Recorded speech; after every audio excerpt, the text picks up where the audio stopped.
o que você precisa para ser plantonista de UTI. Ou mais especificamente, você quer começar a trabalhar em uma UTI como plantonista. E muita gente me pergunta, Gabriel, para eu começar a trabalhar em UTI, o que eu tenho que fazer, qual o caminho que eu tenho que traçar?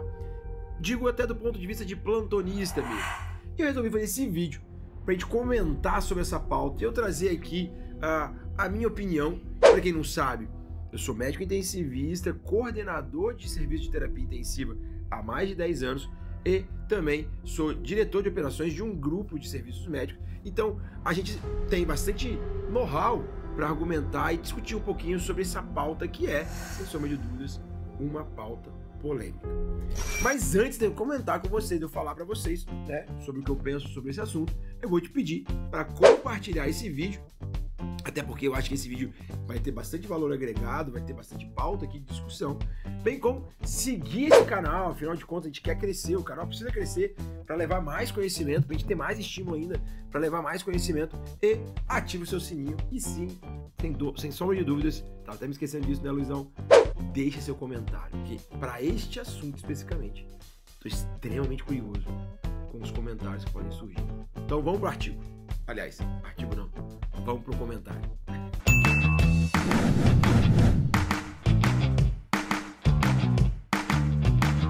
Então vamos lá, pessoal. Primeira coisa, eu quero dividir com vocês em dois aspectos essa discussão nossa. Primeiro aspecto é o aspecto legal, tá? Segundo aspecto é o aspecto técnico e de vivência, tá? Do que eu acredito. Então vamos ao aspecto legal. Olha, hoje não existe, aliás, existe uma portaria de 2017, a portaria 895, que ela regulamenta o funcionamento de UTI. Eu não sou a pessoa que mais adora leis e regulamentos, esses entendimentos sobre isso, mas, obviamente, esta é uma regulamentação que a gente estuda bastante, que a gente entende dela bastante.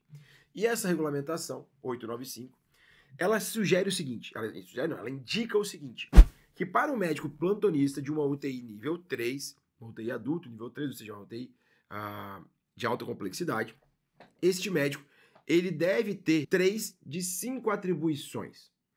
Essas 5 atribuições são basicamente áreas de conhecimento que são práticos do dia a dia da terapia intensiva. São elas: ventilação mecânica, fundamentos em terapia intensiva, ACLS, cuidados do paciente neurocrítico e gerenciamento de via aérea. Então o médico ele precisa, para trabalhar, para estar habilitado a trabalhar como plantonista de UTI, 3 dessas 5 atribuições. Dessas cinco áreas de conhecimento certificado que tem conhecimento nessas 3 dessas 5 áreas. Ela ainda argumenta, essa portaria, que 50% dos plantonistas de uma UTI, e aqui ela não fala se é em carga horária ou é em número do corpo clínico, devem ser, de uma UTI de alta complexidade, devem ser especialistas em UTI.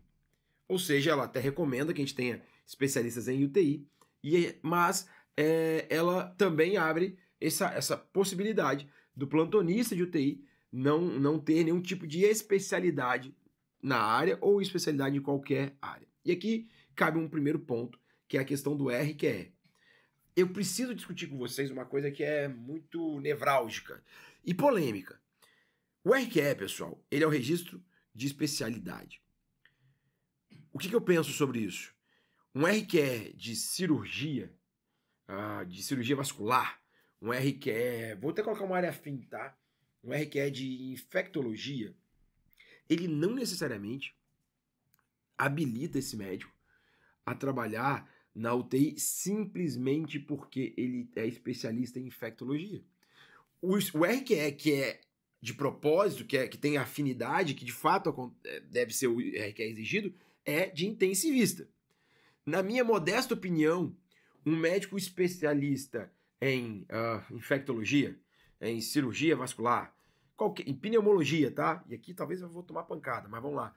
Em pneumologia, ele tem a mesma competência de especialidade do que um médico que trabalha em UTI há 5, 6, 7 anos e tem ali as suas competências de estudo focadas em cuidado do paciente grave. Porque no fim das contas, o RQE a especialidade que a gente está falando é de terapia intensiva. é uma especialidade reconhecida, portanto, o único RQE que, na minha opinião, realmente tem impacto é o RQE de terapia intensiva. Dito isso, e eu sei que isso é polêmico, então se quem quiser, vamos discutir sobre isso. Eu volto nas questões legais. Do ponto de vista de CFM, existe uma recomendação que a gente deveria ter. O plantonista, ele deve, é de bom grado, bom tom, vamos dizer assim, se possível, ser especialista em terapia intensiva ou, se possível, ele ter um RQE numa área básica, entra a história do RQE aqui, ou ele ter experiência comprovada de no mínimo 2 anos em trabalhando com terapia intensiva. Não fala carga horária, não fala nada relacionado a isso, tá bom? A AMIB, ela tem a questão da prova de título, que ela recomenda lá os critérios da prova de título, que são 6 anos de experiência comprovada, com carga horária comprovada, mas isso é para titulação. Eu não achei nenhuma diretriz recomendando especificamente que o plantonista de UTI tenha que ser intensivista, especialista em terapia intensiva.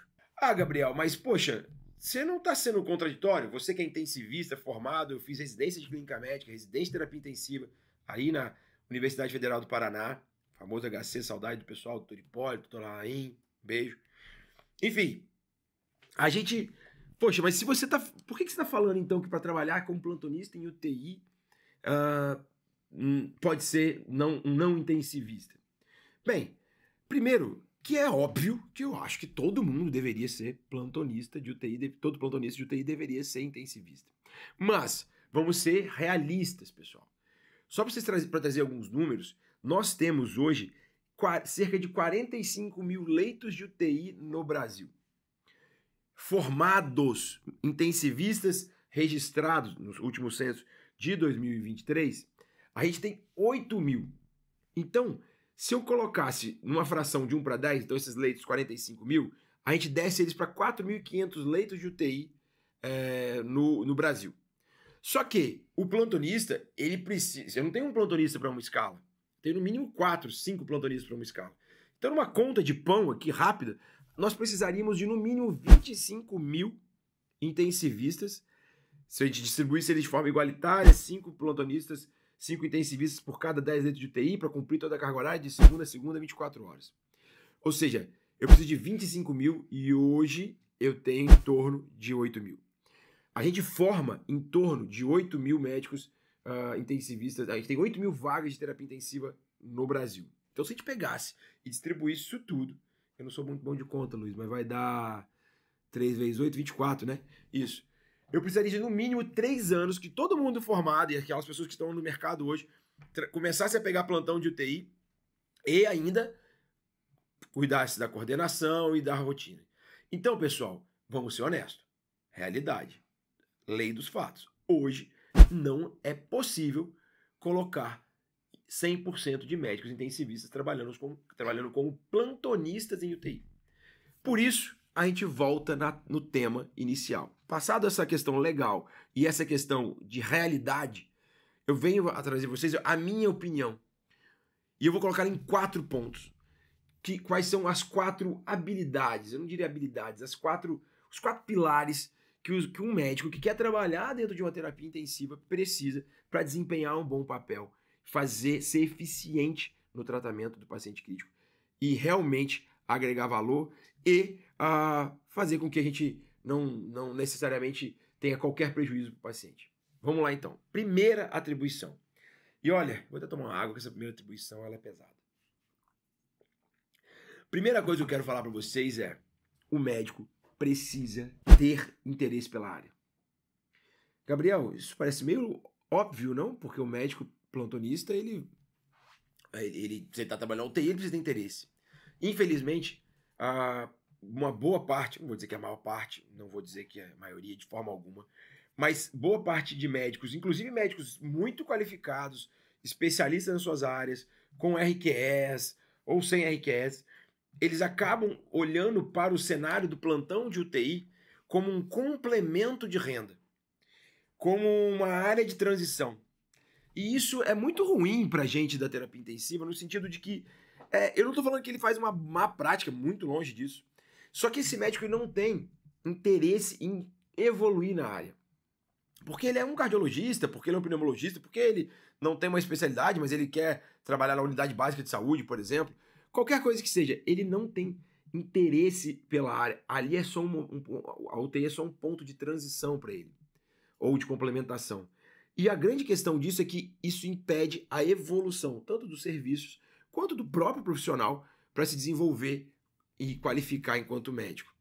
Então, essa para mim é a base desse pensamento, desse funil que a gente vai construir para que chegue lá no final a gente tenha um médico plantonista ideal. Segundo, e óbvio, conhecimento técnico na área. Não só conhecimento técnico, mas conhecimento aperfeiçoado e contínuo. E aí, o que eu quero dizer com isso? A pessoa, o médico, a médica, ela precisa, além de ter feito curso, educação continuada, ter aprendido, ter se desenvolvido, ter ganhado experiência, precisa querer continuar aprendendo. Terapia intensiva, o próprio nome diz, terapia, ela é uma especialidade muito terapêutica, as coisas mudam muito, os cuidados mudam muito, o paciente é muito individual, é muito dinâmico, então é fundamental que este médico esteja apto, esteja disposto, a continuar se aperfeiçoando, a continuar evoluindo, tá? E é claro, existem algumas áreas básicas, ventilação mecânica, sedação, choque, e tem uma outra que eu coloco muito importante, que é de experiência do paciente. E aí tem até um vídeo aqui no canal de experiência do paciente. Mas eu quero dizer isso porque na UTI você precisa de ser humano. Aquela história que a UTI é um ambiente fechado, porta fechada, isso acabou. Então se você quer trabalhar na UTI, parte do seu conhecimento técnico, e eu digo conhecimento técnico, tem que ser você ter uma boa relação com o seu paciente, você entender que a experiência do seu paciente é fundamental. Porque esse paciente está na maior fase de vulnerabilidade da vida dele, provavelmente, dentro de um leito de UTI. Ok? Terceiro, e não menos importante, muito pelo contrário, fundamental. E esse é um problema que eu vejo também. Capacidade de trabalhar em equipe. Não existe mais hoje, não existe, vou até puxar o microfone aqui, ó. Não existe mais hoje.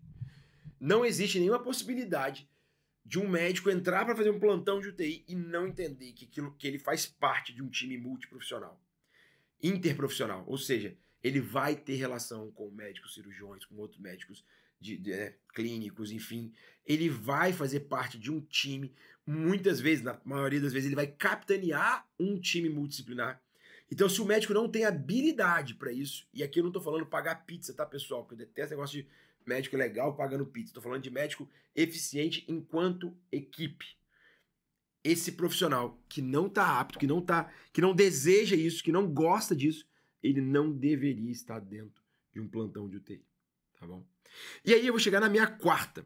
E essa quarta, ela é a pedra fundamental, é o que une tudo.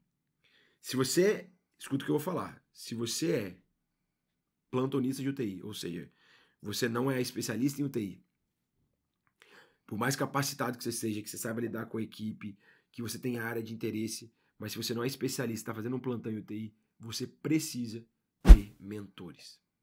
Na maioria das vezes, os mentores vão ser os próprios intensivistas, rotinas e coordenadores da sua UTI, da sua unidade. Mas essa relação precisa existir. Se você não tiver uma relação de mentoria com o coordenador ou o intensivista rotina, diarista da sua UTI, o especialista da sua UTI, você tem dois caminhos. Ou você busca esses mentores em algum outro cenário, seja colegas que você respeita, seja cursos, mentorias, ou você sai deste plantão. Porque, no fim das contas, o plantonista, que nesse caso a gente está falando que ele não é especialista em UTI, ele precisa ter este apoio de profissionais com mais experiência, mais capacitação e mais responsabilidade técnica mesmo, ok? Então, mentores é meu pilar que eu coloco aqui, na verdade a engrenagem que gira tudo isso, porque isso vai te dar segurança e eficiência no seu tratamento, no seu cuidado do paciente grave. Observem que eu não falei sobre experiência em UTI. Até porque é meio louco, né? Eu vejo muita gente falando assim, mas esse médico tem experiência em UTI, ele não pode trabalhar nessa UTI. Veja, eu entendo o argumento, mas como que alguém vai adquirir experiência em trabalhar em UTI se ele precisa de experiência para trabalhar na UTI? Deu para entender a confusão que faz? Então, assim, eu costumo dizer que ele precisa ter experiência, ele precisa ter esses 4 pilares que eu falei, e experiência em cuidado do paciente grave. E isso você precisa adquirir, vai acabar adquirindo em outros cenários, cursos, práticas, exposição a emergências, e aí é uma outra conversa para a gente ter um outro vídeo.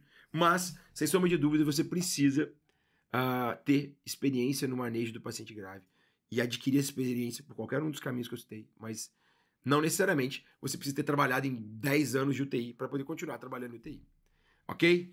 Espero que tenham gostado desse vídeo. Eu vou pedir de novo, compartilhar, clicar no canal, inscrever, história toda.